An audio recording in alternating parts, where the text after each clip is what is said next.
Brad, morning to you. How is the weather over there? Yeah, good morning, Matt. It's really nice today. The sun's out, not a cloud in the sky, and we've got a good track for the first time in a long time. I can't remember the last time we've had a firm surface here on a Saturday Metro, so there could be a few little form reversals for those punters out there that do their homework. There might be a few horses running around at cheeky odds who can appreciate getting back onto firmer ground. Well, one race that has got heavy track form from the last start is the listed Winter Challenge over 1,500 metres. It's race number 7 on the program. Eckstein comes up as the favourite for Hugh Bowman and Chris Waller.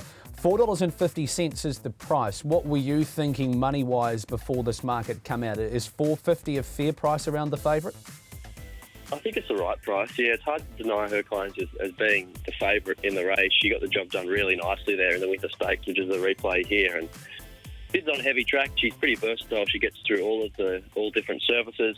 The thing that made this win so good is she was posted wide the trip, just kept in her rhythm and still kept finding at the finish. Also want to draw your attention to, though, is the leader, Cradle Mountain. Have a look at him. He's a horse that's really going to improve back on top of the ground. He doesn't really go at all in heavy conditions. So for him to run as well as he did here, I think it's a big tick. This is the first time he was out to 1,400 metres.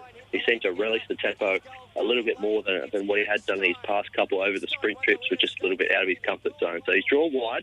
I don't think that's such a bad thing because he can be a little bit tardy away and then he builds through his gears. So as long as Stampede from the inside doesn't kick up and make a real nuisance of himself, I think Cradle Mountain is going to give a really big sight. As far as others to include, if you're playing your quaddies and your trifectas, I think Seaway is a big hope as well. Didn't run in this race. He was scratched from the Winter Stakes, but he was trapped wide in the Civic Stakes. I think he's a horse that, if you want to catch him, it's nice and early in his campaign because there's not a great deal of him. We're going to go back to race number 3 and have a look at that now on the program, and that is the benchmark 78 over 1,200. Connemara is $2.50. Jay Ford does the riding. Stella C Sun at $3.90 for a very much in form Brenton Avdulla. 250 plays 390 around runners 2 and 5. What do we do in the third? I think we can take the $2.50 with a fair bit of confidence here, Matt. This is the best bet of the day. She just finds such a winnable race. She's been knocking on the door. She's run a couple of seconds on heavy tracks, so she has to transfer that back to a good surface. But you look through her career, and all 3 of her wins from her 9 starts have been on good tracks, so I don't think that'll slow her down. That second to Notation there was an absolute cracker. Notation, we know, is filly absolutely flying at the moment. As she dictated for around the front, it allowed her to sprint home at the end. And Connemara's effort to get as close as she did at the finish, I thought was fantastic. Bjorn Baker backed off a little bit, so you can look at the month between runs and think, oh, she had a little issue. That's not the case. She's just better when she's presented a little bit fresh, and he certainly had that in mind. She's been back to the trials, ticked over the engine nicely, just kept her warm, and I think she struck a very winnable race, another benchmark 78, which is the same grade she's tackled in her past too, and no disrespect to her rivals, but she only has to hold her form to be beating these quite easily. What do we do this afternoon in terms of bets, Brad? Have you got a strategy for us?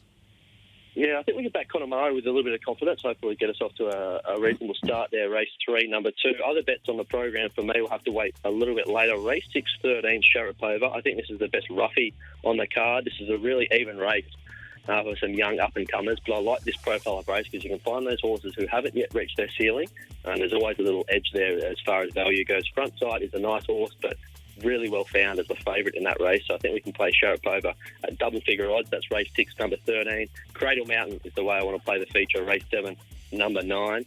And one for the lucky last there, race 9, number 2, Sharp Hustler. This is a horse that always improves really sharply.